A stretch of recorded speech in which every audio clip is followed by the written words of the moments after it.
Brock Osweiler will start in place of the injured Peyton Manning this weekend against the Bears. Since Manning and Osweiler both joined the Broncos in 2012, Osweiler has taken 150 snaps, with only one of those snaps coming in a one-score game, and it was when he took a knee before halftime. Osweiler is taking on a Bears team who is a perfect 3-0 versus the AFC West this season.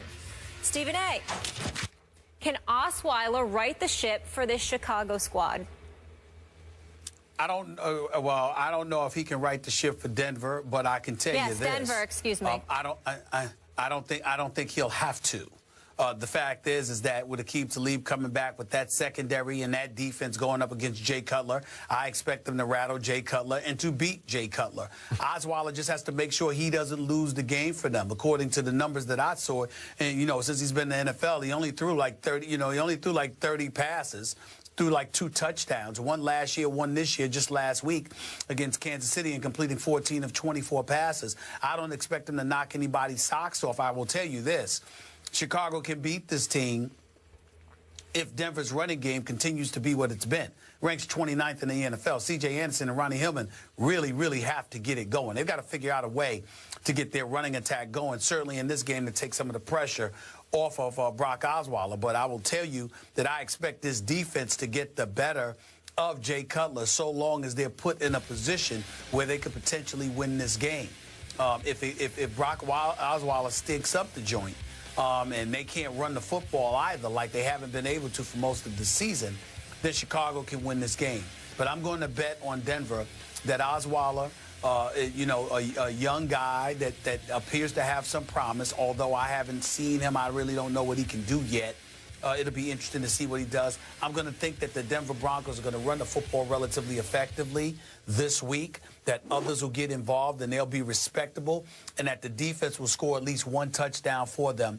And I'm going to pick the Denver Broncos to win this game 24-20. Is that more Jay Cutler hate I'm hearing from you? Sure. That'll never go away. Oh, okay. Thank you. That'll never go away completely. I can't help it. I just can't. Guess what? I'm picking Chicago to win this game because the Vandy man can. This is the year. The Vandy man can.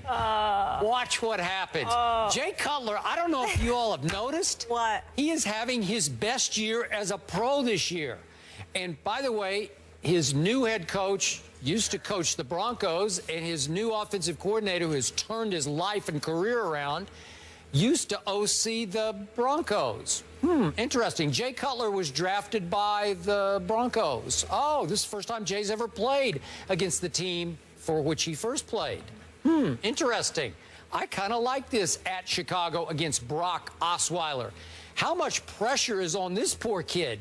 I saw a stat here. He's thrown 150 passes. Only one has come in any game as close as one score. So all of his passes thrown in the NFL have been garbage time passes, mop-up passes. And all of a sudden, he's taking over a 7-2 team. Peyton got it to 7-2. And you're going to be expected to carry on with one of the best defenses in pro football against Jay Cutler at Chicago with all those Denver connections. I pity the kid. That's a lot to ask. And I hear great things. I know Gary Kubiak is enthralled with the potential of Brock Osweiler at 6 feet 7 inches tall. I just don't love his chances against this team at this moment in this city, because this Bears defense under John Fox, I don't know if you've noticed lately, it's come alive. I have. They're starting to play. By the way, Chicago is 3-0 against the AFC West so far. Not bad. I know they haven't played Denver yet, but they're about to, with Brock Osweiler at quarterback. No offense, Brock, but this is tough duty here. Listen, that Langford kid from Michigan State has also come alive and brought the offensive alive. Matt Forte not happy about that. He thinks Chicago is sort of running him out of town, but come on, get over it, Matt. The kid's electric. He's given voltage to the offense. Jay Cutler seems to have grown up under Adam Gase. I don't know what's going on, but he looks like a star quarterback to me over the last 4 or 5 games. His QBR is by far the best he's had in his entire career, including the stretch in Denver under the great Mike Shanahan. I'm going with Jay Cutler, and I'm going with him convincingly. I'm going to go 27-17 Bears over Brock Osweiler. interesting that you say that. You got to remember, Chicago is fourth against the, I mean, I believe they're like fourth against the pass. I mean, I'm just wondering about them right now. I'm just looking at some of the guys in their secondary. You got Tracy Porter, Kyle Fuller. That's nothing to sneeze about. Amos and Antrell Rowe being there definitely has been an asset to them. I get all of that. And John Fox knows what he's doing. So defensively, they can do something. There's cause for concern. I'll give you that. Are you going to change your pick?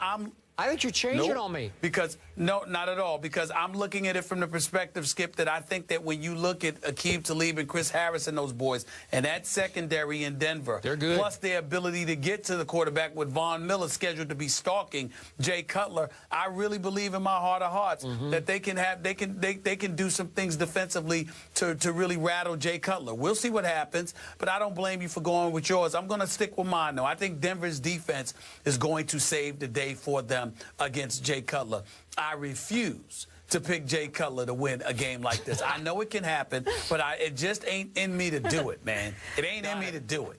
Love it. All right, so Stephen A's rolling with Brock. Skip is going with Cuddy. The Bears are favored by 1 in this one, and everybody should be betting on Steph Curry. By the way, FPI favors the Bears. You believe in that? No, FBI? They do? I believe a little more in Vegas. They give them a 56% chance. Okay, so we're going FBI. It's a good shot. Oh, by the way, guys, remember, Skip, Chicago is 24th in the league in points allowed, but 7th in yards allowed, which gives me the indication that their offense is giving up some stuff, and as a result, opposing offense are able to score due to good field position because somehow, some way, Jay Cutler's going to find a way to mess things up. Just wanted to throw that out there. You better hope so. You know who's dominating every statistical category? Steph Curry. Staples was on fire last night, and Chef Curry was cooking. The high praises for Steph keep coming in. We'll react to that one on the other side. First Take is brought to you by Joseph A. Bank, the answer to quality men's attire since 1905. And 5 Gum Truth or Dare. Are you game? You guys always say that I'm obsessed with them and all that. You guys are obsessed with them, not me. But you're the ones who talk about them every single day. We prepare for them the same way we prepare for every team that we face. Do I obsess with them and all that? You guys write about, I've lost 7 of 8, so why are you even talking to me? We got no business being on the same field. That's what you said. I've lost 7 of 8 against them, so don't talk to me. Rex Ryan getting testy with the New England media during a conference call on Thursday. Skip, what's your reaction? Stephen A., my reaction as a Brady fan is it scared me. I thought that was real. I thought that was Rex at his best. Rex at his scariest to me, again, as a Patriot supporter, is not showman Rex, carnival barker, look at me Rex. It's angry Rex. And that was legit anger there.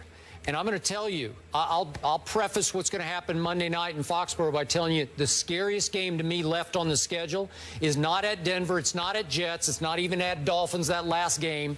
It's this one on Monday night in Foxborough, because I think the team built the best with the right attitude and the right quarterback to upend Tom Brady and company, and their 16-0 pursuit will be this team and this coach in this mindset. That's fair enough, but I think one of the things you're missing, Skip, is that anger that Rex Ryan feels inside of him. He's a bit delusional, or trying to give off, delusions of grandeur when he talks about how he's not really paying attention, to the fact that, he's treating them like any other team. They're not any other team to him. They're a team within his division that has dominated him since he has been a head coach in the NFL. They've beaten him 8 of the last 9 times. They keep winning division titles at his expense. And he came into the NFL as a head coach talking about how he's not here to kiss Bill Belichick's ring. Yep. And everybody remembered that. So it's those kind of statements that have come back to haunt him, because he's had no choice but to kiss the ring, because since Rex Ryan has been a head coach, the Patriots have been to 2 Super Bowls and have won 1. And they keep winning the division every year, where that's not the case for him. So they're not only successful, but they're successful on his watch, within his division. Yep. And all the bluster and bloviating has amounted to nothing. And nobody highlights that, the ineptitude of Rex Ryan, better than Bill Belichick and the Patriots. I hear you, but the one coach who has tormented Tom Brady over the years the most is clearly Rex Ryan. Now, he did bloviate ahead of the game early this year at Buffalo, and he got it stuffed right back in his face by one of the great Brady regular season performances of his entire career. But it was 40-32. Tyrod scored 32, some of them late. But Tyrod, I don't think he's afraid of Tom Brady in his own way. That's true. But they were down 37-13 before New England got a little lackadaisical. But three of those TDs, half of those total yards are from players that can't go. Julian Edelman, Dean Lewis. So we will see. Bingo. See you guys on Monday. Have a great weekend.